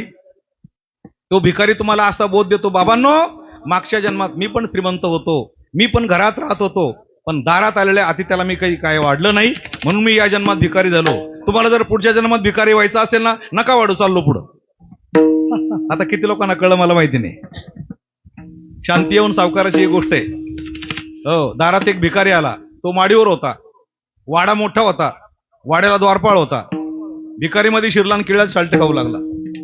मी सावकार वरी बसून किळी खात होता आणि साल्ट खाली टाकत होता. भिकारी त्या वाड्यामध्ये शिरला आणि काय खाऊ लागला? साल्ट. तरी त्या सावकाराला राग आला, माझ्या वाड्यात हा शिरलाच कसा? सावकार खाली उतरला. त्या द्वारपाळाला सांगितलं, काय रे तू कसला पगार घेतो म्हणे? तुझ्या समोर हा मध्ये शिरला आणि केळाची साल्ट खाऊ लागला, हा काय पाहतो? द्वारपाळाने काय केलं माहिती का? काठी घेतली, त्या भिकारीला मारायला सुरुवात केली. कशाबद्दल? साल्ट खाल्याबद्दल मारायला सुरुवात केली. झालं काय माहिती का, भिकारी लागला हसायला. त्याने काय माझं कीर्तन ऐकलं होतं काय कोण खदखद हसायला लागला. सावकारला मोठं आश्चर्य वाटलं की माझा सेवक याला मारतोय आणि हसतोय. हे थांब, मारू नको म्हणे. भिकारीला, बाबा तुला तो आमचूक तुला मारलंय आम्ही, तरी तू हसतो का बरं? हसतो म्हणे हसायसारखं झालं म्हणून हसतो. म्हणे काय हसायसारखं झालं? म्हणे अहो साल्ट खाणाऱ्याला इतका मारतं, गाबा खाणाऱ्याला किती मार. हसले की नाही तुम्ही? बरोबर आहे, बरोबर आहे ना? हा बोध कोणी दिला? हा बोध कोणी दिला? भिकाऱ्यांनी. त्यांना सामान्य समजू नका भिकाऱ्यांना. हो, ते सामान्य नसतात, ते 100 घरं फिरतात. तुम्हाला एकच घर आहे, त्यांना भरपूर घर आहेत. मग तो सावकार ध्यानावर आला. तो म्हणला, अरे बापरे, खरंच माझ्याकडून किती मोठा प्रमाद घडला, अपराध घडला. पाया पडला, बाबा तू परत खूप चांगलं बोलला, परत बोल, परत बोल, परत बोल. तो भिकार म्हणला, परत बोलू का? म्हणे बोल. मग दुसरं बोलतो म्हणे. अरे आमच्याकडे पाठांतर खूप आहे म्हणे. दुसरं बोलतो म्हणे. काय बोलतो? म्हणे नुसता वाड्यात शिरलो तर इतका मार खाला, मग या वाड्यात राहतो त्याचं काय होणार? झाला बोध. तो साधू बनला साधू. कोणाच्या वाक्याने? बायकोच्या नाही. विठ्ठल विठ्ठल विठ्ठला विठ्ठला विठ्ठला विठ्ठला विठ्ठला विठ्ठला. दारात येणारा भिकारी जर आपल्याला बोध देतो तर पिंगळा का देणार नाही? पिंगळा पण ते सांगतो, मधल्या आळीला एक बायको फिरे, मधल्या आळीला मधल्या आळीला एक बायको फिरे, मधल्या आळीला. तिला तुम्ही साधा मग पडेल पुरे, तिला तुम्ही साधा तिला तुम्ही साधा मग पडेल पुढे. तिला तुम्ही साधा. नाहीतर पाटील बुवा, हे नाहीतर पाटील बुवा, तिची पळतील गुरे, तिची पळतील गुरे. पिंगळा मारवारी होळी बोलत रे का, पिंगळा मारवारी, पिंगळा मारवारी होळी बोलत रे का, पिंगळा मारवारी, पिंगळा मारवाडी कोणी बोलत होते का? पिंगळा मारवाडी, पिंगळा मारवाडी कोणी बोलत होते का? पिंगळा मारवाडी, पिंगळा मारवाडी, पिंगळा मारवाडी. तुम्ही माझ्या माता माऊल्या आहेत बरं का. आतापर्यंत तुमच्या आशीर्वादाने तुमच्यासारख्या महिलांना शिकवता शिकवता शिकवता 29 महिला मंडळ तयार केले. 29. 86 साली पहिलं मंडळ तयार केलं होतं, विठ्ठल रुक्मिणी महिला मंडळ. कारभारी मास्तर महिला मंडळ संत जनाबाई कळव्याला तयार केलं होतं. 5 पकड्या तयार केलं, ज्ञानाई मंडळ. असे करता करता शेवटचं मंडळ मनमाडला सुरू केलं. नंतर परत ब्रह्मचित कला महिला मंडळ. अजून 2 आमंत्रण आलेले, पुढच्या महिन्यात ते शिकवायला जाणार आहे. म्हणजे 31 महिला मंडळ तयार होतील. मला खात्री आहे, हो, जितक्या महिला लवकर शिकतात तेवढे पुरुष लवकर शिकत नाही. पुरुष माप काढतात, कोण बाबा आहे, कुठून आलाय, है ना. महिला बिचाऱ्या नम्र असतात, बाबा शिकवा ना आम्हाला, आणि लवकर शिकतात. त्यांना देवाने स्वर तर दिलेलाच आहे. कुठल्याही महिलाला स्वर शिकवावा लागत, हा कंठ देवाने दिलेलाच, फक्त ताला शिकवा लागत, म्हणजे पटकन येते, हो, यायला वेळ लागत नाही.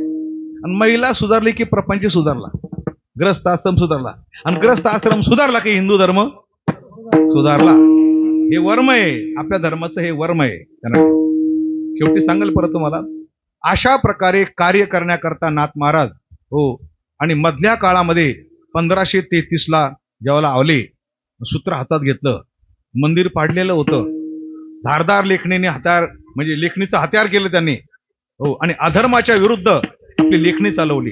55 जोहार लिहिले, 300 भारुडं लिहिले, आनंद लहरी, शुकाष्टक टीका, भावार्थ भागवत, चतुर्श्लोकी भागवत, हो, आणि स्वात्मबोध बर का, हो, मुद्रा विलास, आनंद लहरी, अशा प्रकारचे ग्रंथ लिहिले.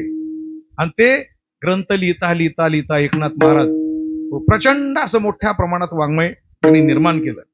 हो, निर्माण करून जगाला हे दाखवलं, संसार संसार काय करतोय हे बघा. संसाराला संसारून उभी डुक्कर मारण्याकरता हे खुरकं आणलंय, हाती खुरक्या. संसार कधीच मारला हे बघा, काखेत मुंडी. हो, येताना पहिले पंढरपुरात आले, म्हणून ते म्हणतात असे सगळे संत पंढरपुरामध्ये झुंड तयार झाली, होड पडली पंढरपुरामध्ये. हे अभंगाच्या दुसऱ्या चरणात पंढरपुरी पडली होण, पंढरपुरी पडली होण, पंढरपुरी पडली होड, पंढरपुरी पडली होड, पंढरपुरी पडली होण, पंढरपुरी पडली होण, पंढरपुरी पडली होड,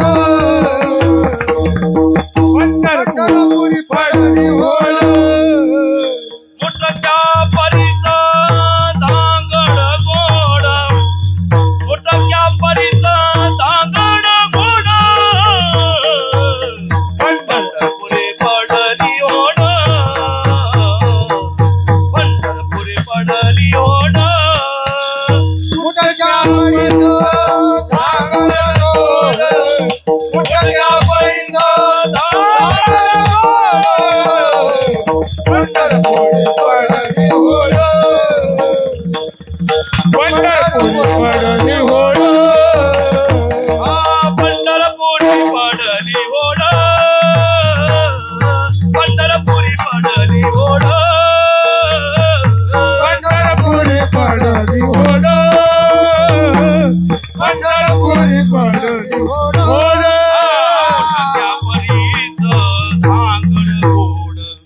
मुठक्या परीचं धांगड गोड, मुठक्या परीचं धांगड गोड, पंढरपुरी पडली होण, पंढरपुरी पडली होण, होण, होण. मुठ्या परीचं धांगड गोड, मुठ्या परीचं धांगड गोड, पंढरपुरी पडली होण, पंढरपुरी पडली होण, होड.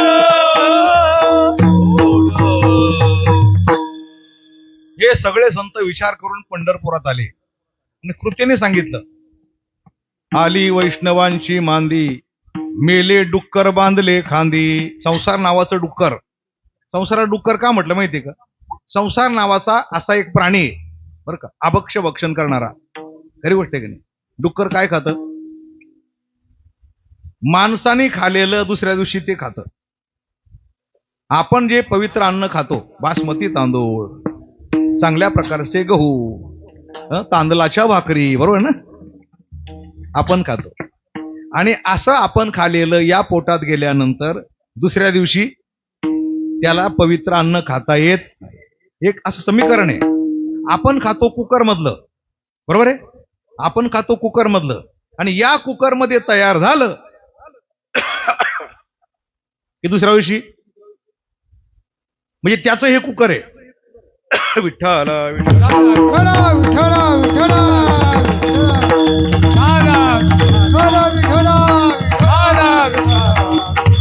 विठ्ठला विठ्ठला विठ्ठला विठ्ठला. डुकराने शाप दिला कोण ठेव?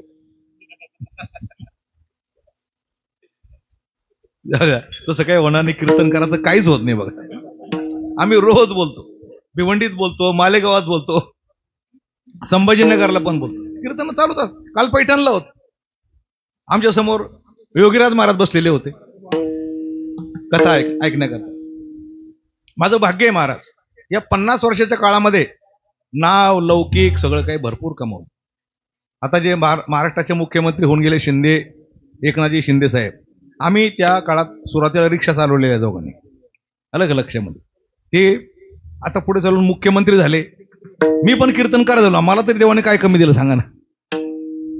कष्ट करा, नीतीने जगा, सचोटीने जगा. देव तुम्हाला कधी काही कमी पडू देणार नाही, कधीच नाही. पण या गोठवली, घनसोली, बोनकोडे बर का, या सगळ्या गावात पूर्वी माझे खूप मित्र होते.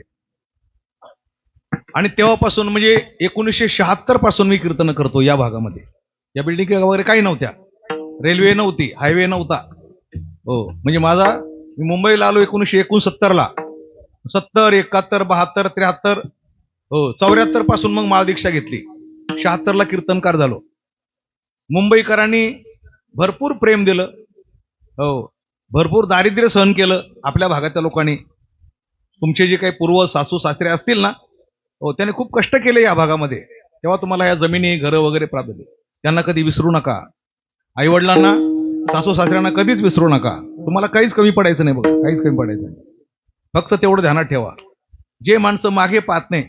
हो, आता मी जे महिला मंडळ शिकवतो ना, माझा पहिला मंत्र काय? तसे 3 मंत्र आहे माझे, 3 मंत्र. पहिला मंत्र, एकदा महिलांचा ग्रुप तयार झाला, 30-35 महिलांचा, वयोगट किती? 35 वय, जास्त वयस्कर नाही. 2 बाजूला बसवल्या, मी पकवास घेऊन स्वतः बसतो. पहिला मंत्र, भजन शिकल्यानंतर अहंकार येऊ द्यायचा नाही. काय येऊ द्यायचा नाही? अहंकार हा देवाला चालत नाही. तुम्हाला आम्हाला नाही, आता नाही, पण भजन आल्यानंतर ते कुत्रीची पिल्लं कशी असं माहितीये का? लहानपणी याची मान त्याच्या डोक्यावर, त्याची मानाच्या डोक्यावर, लहान, पण मोठे झालं का गुर्र करतात. तसं तुम्हाला यायला लागलं का, आहे ना, एकदा भजन यायला लागलं, वाजवता यायला लागलं, भजन यायला लागलं, गायला की गुर्र करतात एकमेक. म्हणून भजन आलं तरी अहंकार येऊ द्यायचा. दुसरा मंत्र काय? तुमचे सासू सासरे कुठे? सासू सासऱ्याला सांभाळून, घर प्रपंच सांभाळून मग भजन करायचं. सासू दिले वृद्धाश्रमात पाठवून, सासरा दिला वृद्धाश्रमात पाठवून, झाली मोकळी, चाली तीर्थयात्रेला. तसं नाही चालत. काही सुना, आता इथं नाही बरं कोणी, इकडच्या सांगतो, काही सुना टॉमी बरोबर बोलतात पण सासऱ्याबरोबर बोलत नाही. टॉमी कोण? आता विचार करा.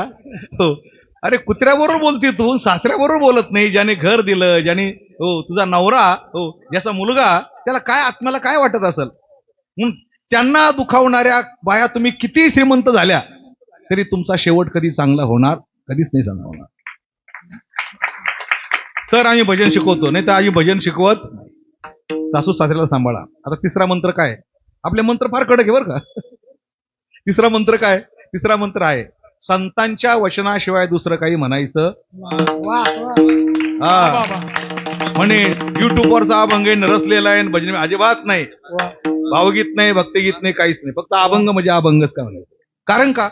अभंग हे संतांनी गायलेले, अभंग हे कसोटीत उतरलेले, पाण्यात तरलेले, पाण्यात. हा जो गाथा आहे ना, तुकोबारायांचा गाथा, इंद्रायणीमध्ये बुडवला होता त्या काळाच्या लोकांनी. मला गोष्ट सांगतो, जेव्हा इंद्रायणीमध्ये बुडवला ना, 13 दिवस तुकाराम महाराज बसून राहिले, मला उत्तर पाहिजे म्हणून. आणि 13व्या दिवशी इंद्रायणी माता, शांत आहे बसलं, इंद्रायणी माता तो गाथा कोरडाच्या कोरडावरती घेऊन आली. तुकोबारायांचा गाथा. तुकोबाराय म्हटले, इंद्रायणी माते, तुला जर हा गाथा द्यायचाच होता तर पहिल्या दिवशी का बरं दिला नाही? 13 दिवस मी उपाशी राहिलो, माझा परिवार उपाशी, माझा कुत्रा उपाशी, खरंच ना, आम्ही सगळा परिवार उपाशी राहिलो, आणि तू 13व्या दिवशी गाथा दिला. इंद्रायणी माता काय म्हटली माहितीये का? तुकोबा, अरे तुझा गाथा म्हणजे खरोखर अमृत येते, अक्षर आहे.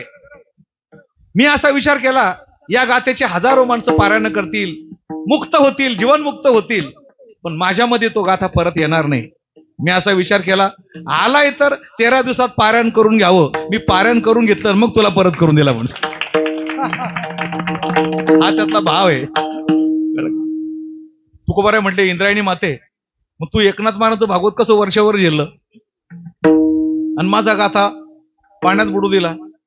इंद्रायणी माता म्हटली, अरे बाबा तुकोबा, ते एकनाथी भागवत म्हणजे ते भागवताचं भाषांतर होतं, है ना, वरती श्लोक, मग ते पारायण. पण तुझा गाथा हे भाषांतर नाहीये, ते तुझं स्वतःच आहे. हो, स्वतः तुकोबा आहे. म्हणून मला पाहायचं होतं, हे आधांतरी असलेलं जे तुझं अध्यात्म वाङ्मय हे कलियुगामध्ये काय आहे. मला मोह झाला, मग 13 दिवस मी पारायण करून घेतलं. इंद्रायणी मातेने त्या गाथ्याचं पारायण करून घेतलं आणि मग परत दिलं. आणि तुम्ही कधी पारायण करणार? किती लोकांच्या घरी गाथा आहे? वर बोट करा. हा, तुकाराम महाराज गाथा प्रत्येकाच्या घरात पाहिजे, है ना. हो, घरात एक वास्तू म्हणून, एक घरामध्ये संपत्ती म्हणून ज्ञानेश्वरी गाथा ही आपली संपत्ती, दैवी संपत्ती आहे, ही घरात असायला पाहिजे. अलग लक्षामध्ये. हो, तर याप्रमाणे महिलांना हे 3 मंत्र शिकवतो, मग भजन शिकवतो. बस. आम्हाला फार वाढवायचे नाहीये, पण महिला बी तेवढं ऐकतात. हो, 31 महिला मंडळ तयार झाले आणि मला असं वाटतं आता कोकण प्रांताकडे सुद्धा लक्ष द्यावं, कुठं बेलापूर पट्टीकडे, है ना. पण माझा नियम असा आहे बा, वयोगट 35 असली पाहिजे, 35 वयोगट पाहिजे, ग्रुप पाहिजे तुमचा. का माहिती का, 60-65 वाल्या महिलांना शिकून काय फायदा होणार आहे. ते स्वतः सासू आहे, जे आता सध्या सून आहे, बरोबर आहे ना, ज्यांना प्रपंच चालवायचा आहे, ज्यांना वेळ नाही त्यांनी वेळ काढायचा आहे ना, ज्यांच्या हातात पाळण्याची दोरी आहे, ज्यांच्या हातात प्रपंच आहे, त्यांना शिकवलं पाहिजे. त्यांनी भजन म्हणता म्हणता स्वयंपाक केला पाहिजे. आलं का लक्षामध्ये. म्हणून आशांच्याच भजनामध्ये भजनाचा परिणाम ग्रस्त आश्रम होतो असतो. बाई सुधारली की नवरा सुधारतोच बघा. मी पहिलं भजन पोलीस लाईनला शिकवलं, ज्ञानाई महिला मंडळ, पोलीस महिला सगळ्या, म्हणजे पोलीस, त्यांचे मालक पोलीस आहे. ज्यावेळेला ते शिकायला आल्या, मग त्यांना सांगितलं बा आता 1ला झाला, 2दा झाला, 3दा अभंग त्यांना यायला लागले. म्हणजे तुम्हाला माळ घालावा लागेल. म्हणजे बाबा आमचे मालक तर सगळे पिऊन येतात, त्यांना सगळं मटण खावं लागतं.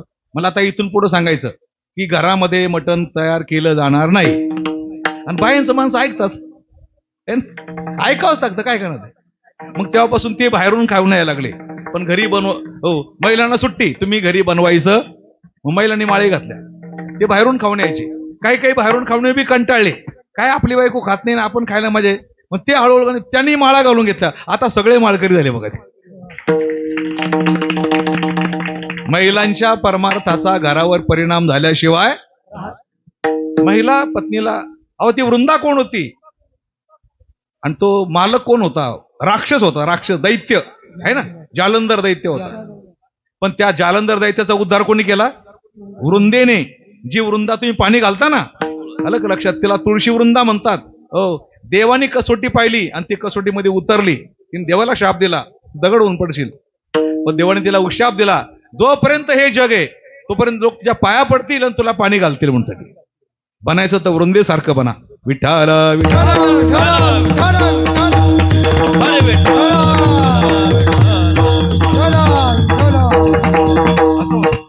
तर हा एकनाथ महाराजांचा 4 चरणाचा अभंग अत्यंत सुंदर. पुढे चरण का आता चालला होत नाही. आता आली वैष्णवांची मांदी, मेले डुक्कर बांधले खांदी. हे विवेक नावाचं शस्त्र घेतलं होतं ना, त्याने संसार नावाचं डुक्कर मारलं आणि खांद्यावर टाकून आणलं. आता या संसाराला घाबरायचं काही कारण नाही. असा हा अर्थ उलटा, मार्ग उलटा. एका जनार्दनी मार्ग उलटा, जो जाणे तो गुरुचा बेटा. विठोबार जय जय विठोबा.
संत आले वरले दिंडी, हाती खुरक्या काखेत मुंडी.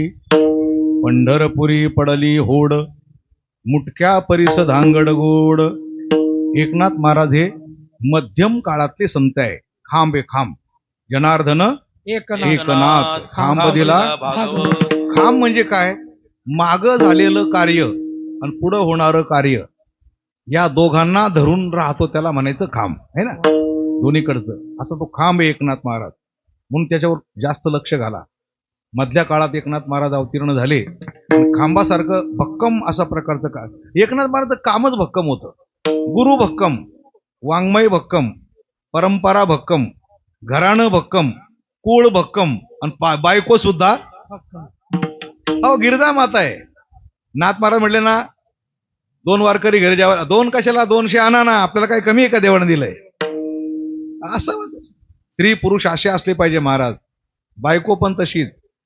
पणजोबा कोण? भानुदास महाराज. गुरु कोण? जनार्दन. जनार्दन है ना. परंपरा दत्ताची. हो, दत्ताच्या परंपरेत जो निर्गुण निराभास, हो, जेथून उद्भव शबल ब्रह्मास, आदि नारायण म्हणती त्यास, जो सर्वांचा अधिगुरु, तयाचा ब्रह्मा अनुग्रहित. दत्तांची परंपरा आहे, भानुदासाचा वारसा आहे बर का. हो, जनार्दनांची कृपा आहे. हो, महाविष्णूचा अवतार आहे, महाविष्णूचा. असे एकनाथ महाराज. पैठणला कोण कोण गेलं बरं आपल्यापैकी? पैठण कोणी कोणी पाहिलं? हा, वा वा, शाबास. जाऊन एकदा पहा, गंगा मैया कशी आहे तिथं, नाथसागर कसा आहे बघा. हो, आम्ही काल गेलो ना, भगवान परमात्माच्या कावडीने पाणी वाहत होते ना, तो रांजण अजून आहे बरं का. ऐका, ज्या घरामध्ये पांडुरंग परमात्मा कावडीने पाणी वाहत होता, तो रांजण अजून आहे. फक्त बाकीचं जरा बांधकाम थोडं उंच झालं आणि तो जरा खाली गेल्यासारखा वाटतो, पण आहे तसाच येतो. म्हणजे अजूनही परंपरा आहे. नाथषष्ठीला यात्रा भरते वेळेला देवाची कावड आल्याशिवाय रांजण भरत नाही. अशा प्रकारे नाथ महाराज वैभव संपन्न संत महात्मे होऊन गेले आणि त्यांचं वाङ्मय हरिपाठ, चिरंजीवपद, एकनाथी भागवत, भावार्थ रामायण हे सगळं आपण पहा, वाचा. हो, आपलं जीवन कृतार्थ झाल्याशिवाय राहणार नाही. आणि भक्कम एकनाथ महाराज आले म्हणून निदान आपण त्या वाङ्मयाच्या आधारावर 550 वर्षानंतर का होत नाही, पण राम मंदिर बांधलं ना आपण. पण त्या राम मंदिरासाठी आपल्याला काय काय करावं लागलं माहितीये का? पहिले आम्हाला काय म्हणायचे बघ लोक, हे काय थोतांडे काहीतरी, कसलं राम मंदिर, गावागावात राम मंदिर, त्याच्या वाचून काय अडलंय, तुम्ही राजकारण करताय. आम्ही कीर्तन 35 वर्षापूर्वी आम्ही बोलायचो ना, लोक आम्हाला म्हणायचे तुम्ही राजकारण करता म्हणून साठी. आम्हाला पण 2दा जेलमध्ये जावं लागलं बरं का आंदोलनामध्ये. लाभ नाही फुकासाठी, केल्याविन जीवा अटी. मग जेव्हा बाबरी मशीद पडली, तिथून पुढं कोर्टामध्ये केस उभी राहिली. कोर्टाने सांगितलं तिथंच राम जन्माला आला का शहरून. मग बाळासाहेब ठाकरे साहेब म्हणायचे ना, हिंदू हृदय सम्राट, म्हणे मग राम तिथं मग का बाबर जन्माला आला का तिथं. ही जर रामभूमी नाहीये तर मग काय बाबरची भूमी का? बाबर तर अफगाणिस्तानचा होता की नाही. काय बाबरी काय. मग खरोखर राम मंदिर होतं का, राम तिथं जन्माला आला का, याच्याकरता पुरावे शोधायला लागले. कोर्टात केस उभी राहिली. मग रडारच्या माध्यमातून जमिनीमध्ये चित्रीकरण केलं, खोल मध्ये जमिनीमध्ये, आणि काहीतरी आहे दगड, कोरीव काम. मग उत्खनन केलं. उत्खननामधून जे काही पुरावे सापडले, शिलालेख सापडले मोठे मोठे, तारीख, श्लोक, नावं, विक्रमादित्य बर का. हो, अशा प्रकारची राजांची नावं सापडली. 4500 पुरावे सापडले. 4500 ते पुरातत्व खात्याकडे मांडले. पुरातत्व खात्याने निर्वाळा दिला, हे राम मंदिराचीच जागा आहे. हो, मग आता कोर्टामध्ये निकाल दिला, कोर्टाने पण निकाल दिला. पण कोर्टाने निकाल दिला त्यावेळेला आपल्या विरोधामध्ये 22 वकील होते. किती होते? 22. हे कोणत्या देशातले होते? अमेरिकेतले होते काय? आपल्या देशातले होते ना. यांचा पेमेंट कोणी केलं? या 22 वकिलांना पेमेंट कोणी केलं? ज्यांनी पेमेंट केलं त्यांना तुम्ही मतदान केलं. फार रक्त आटवलं, ध्यानात ठेवा. विश्व हिंदू परिषदेचं आमचे लोक जेलमध्ये गेले, काही मरण पावले, कोठारी बंधू मरण पावले. हो, 4.25 लाख हिंदू मेले राम मंदिराकरता. आता तसं करू नका परत. धर्माचा विचार पहिला करा. धर्म घेऊन जगा बर का. हो, वेगळ्या मार्गाने प्रवास करू नका. शेवटी 22 वकील होते आपल्या विरोधामध्ये, आपला एकच वकील होता. पण खरं ते खरं असतं 22 वकिलांच्या नाकावर टिसून आपण राम मंदिराची केस जिंकलो. आज ते मंदिर पाहतो. 22 तारखेलाच राम मंदिर पूर्ण केलं है ना. राम मंदिर बांधलं तारीख काय होती? 22. हे ध्यानात ठेवा कायमची 22 तारीख. आता परत येईल तिसरा वर्धापन येईल आता पुढं. तिसरा वर्धापन 2026 ला. हो, परत कधी आपल्या राम मंदिरावर कुणाचं आक्रमण होणार नाही असा मजबूत भारत देश झाला पाहिजे है ना. मजबूत भारत देश झाला पाहिजे. कारण जगामध्ये राष्ट्र खूप आहे, पण हिंदू सुखी तर जग सुखी है ना. हिंदू सुखी. कारण सुखाने जगण्याकरता जे तत्वज्ञान पाहिजे, रामायण पाहिजे, महाभारत पाहिजे, ते आपल्या जवळ. बघा, एका मुलीला विचारलं, तिने मीडियासमोर उत्तर दिलं, म्हणे रामाला पण 4 भाऊ होते आणि औरंगजेबला पण 4 भाऊ होते है ना. औरंगजेबला भाऊ किती होते? 4. दारा, लारा, औरंग आणि आणखी काय होतं कोण? हा, असे 4 भाऊ होते. रामाला पण राम, लक्ष्मण, भरत आणि शत्रुघ्न. पण फरक काय?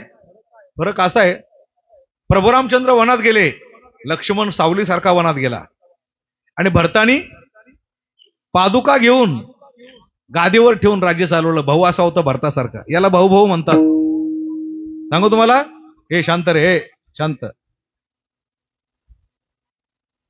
रामायण चालू होतं ना, रामायण ते चालू असताना 2 भावांची कोर्टात केस होती. कोर्टात 2 भावांची आणि सिरियल चालली होती. ते कोर्टात चालले मोटरसायकलवर, एका ढाब्यावर थांबले. तिथं रामायण चालू होतं. रामायणात काय होतं? भरत रामाच्या पादुका घेऊन अयोध्येकडे निघाला होता. जेव्हा त्या 2 भावांनी ती सिरियल पाहिली ना, तो मोठा भाऊ म्हणला, अरे काय, कुठं ते भाऊ आणि कुठं आपण भाऊ. हे सोडून जाऊ दे, केस माघार. नुसत्या सिरियल पाहून भांडणं मिटली लोकांची. त्या सिरियलचा प्रभाव होता एवढा मोठा. सिरियल पाहून नुसतं. म्हणून राम पण 4 भाऊ होते, पण एकमेकाला किती पोषक होते. आता औरंगजेब पण 4 भाऊ होते. औरंगजेबने 3 भाऊ मारले, जिवंत मारले, बापाला तुरुंगात टाकलं. कोणी पोराला घ्यावं असं काय करता? 5 मिनिटं करता, कशालाही करता. जाओ घरी न्या, घरी न्या, घरी घरी घरी घरी न्या. घरी घेऊन जा.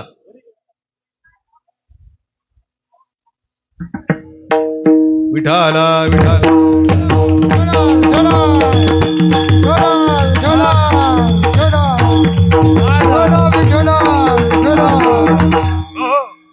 तीन भाऊ मारले आणि बापाला तुरुंगात टाकलं. बापाचं नाव शहाजहान. तुरुंगात टाकलं बापाला.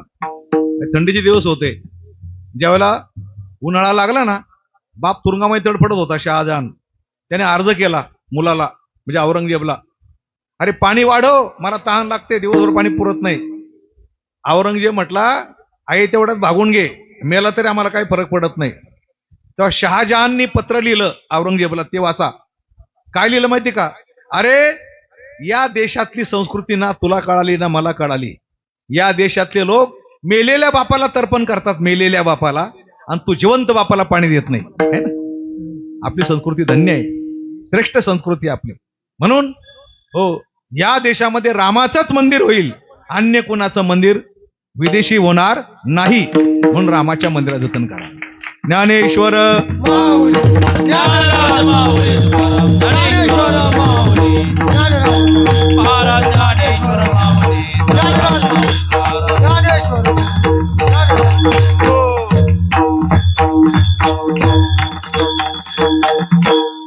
आजीबाई तुमचा नातू आहे का कोण आहे? नातू. सुनबाई नाही आली ना? सुनबाई नाही येणार. हा, हे असंच आहे. आजीबाईने मुलं सांभाळायचे, सुनबाईने घरी मजा करायची. अलग लक्षामध्ये. हा, असं आहे. सुनबाईला सांगा उद्यापासून तू येत जा म्हणा कीर्तनाला. म्हणा चाल. एका जनार्दनी एका जनार्दनी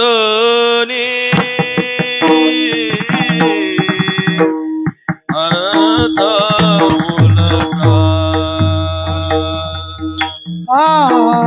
एका जनार्दनी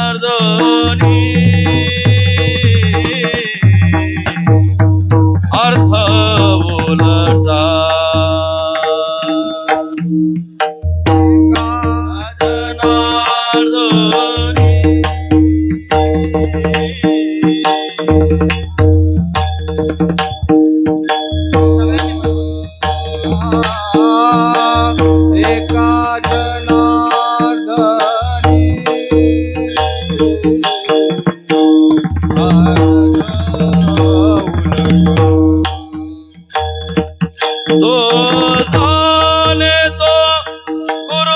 बेटा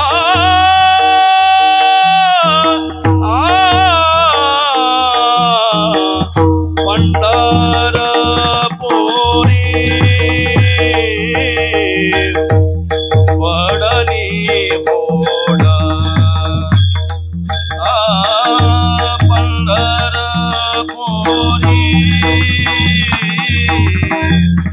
वडली बोड तो दाने तो गुरुचा बेटा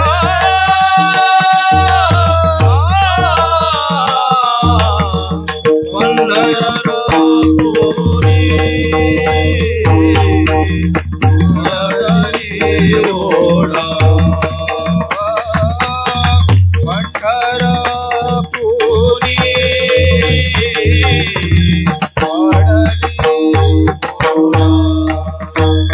मोठ्या परीचा सांगड गोड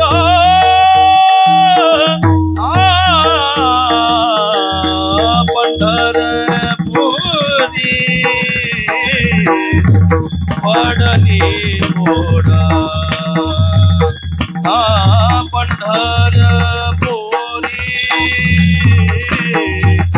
पंढरपुरी वडली बोड मोठ्या परीचा सांगड गोड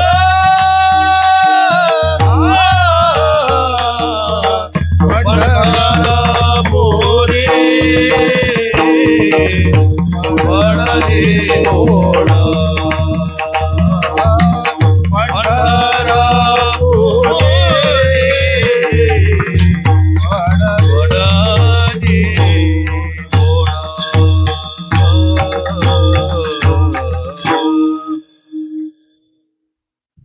अभंगाचा यथामती यथा अवकाश अभंग आपल्या समोर मांडण्याचा प्रयत्न केला.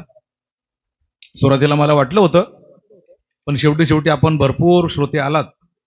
बरं, थोडे श्रोते पण ते सुद्धा ऍक्टिव्ह वाटले मला बरं का, जास्त चांगलं श्रवण करणारे. आणि असे श्रोते पाहिजे, ते 100 नको, 10 असले तरी पुरे. तेव्हा चांगलं अनुकरण करा, पवित्र गळ्यात तुळशीची माळ घाला. वारकरी संप्रदायासारखा श्रेष्ठ संप्रदाय नाही बरं का.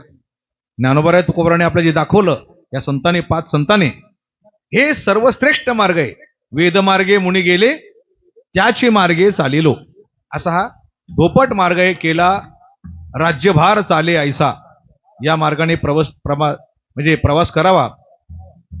आपला ग्रस्थाश्रम सांभाळावा, गळ्यात पवित्र तुळशीची माळ घालावी. आपल्या ग्रस्थाश्रमामध्ये मांसाहार वगैरे करू नये बरं का, मद्यपान मांसाहार करू नये. आणि आपल्या घरालाच मंदिर निर्माण करा, घराचं मंदिर तयार करा.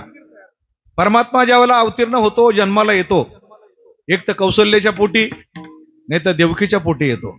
म्हणजे ग्रस्त आश्रमातच देव अवतार घेत असतो, पुन्हा तपस्व्याच्या घरी देव येत नाही. म्हणून तुम्ही सर्वजण आपला ग्रस्त आश्रम पवित्र बनवा, देवकीसारखा बनवा, कौशल्यासारखा बनवा, जेणेकरून परमात्मा आपल्या घरी येईल. एवढं बोलून या सेवेला पूर्ण विराम देतो. विठ्ठल जय जय विठ्ठल, जय विठ्ठल, जय जय विठ्ठल. बोलिले गुरे वेडे वाकोडे वंदरे, नाही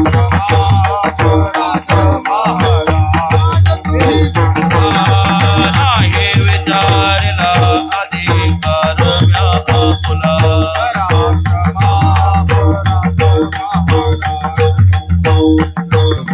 पटी ज्ञानेश्वरा राखा पाया पैकी करा.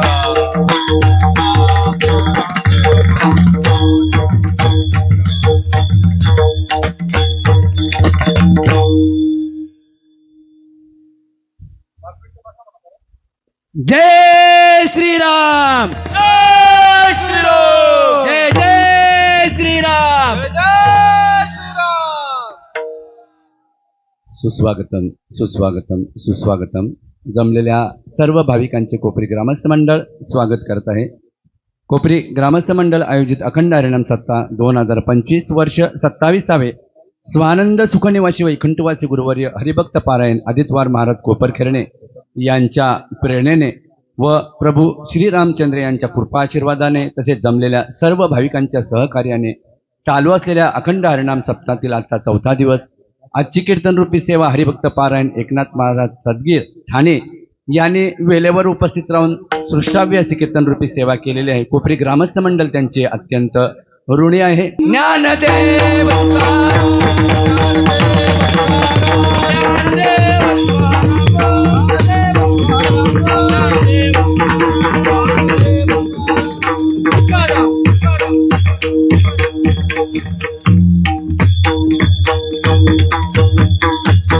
कुंडलिक वरद हरी विठ्ठल श्री ज्ञानदेव पंढरीनाथ माऊली ज्ञानेश्वर जगद्गुरु तुकाराम शांती ब्रह्म एकनाथ महाराज की जय.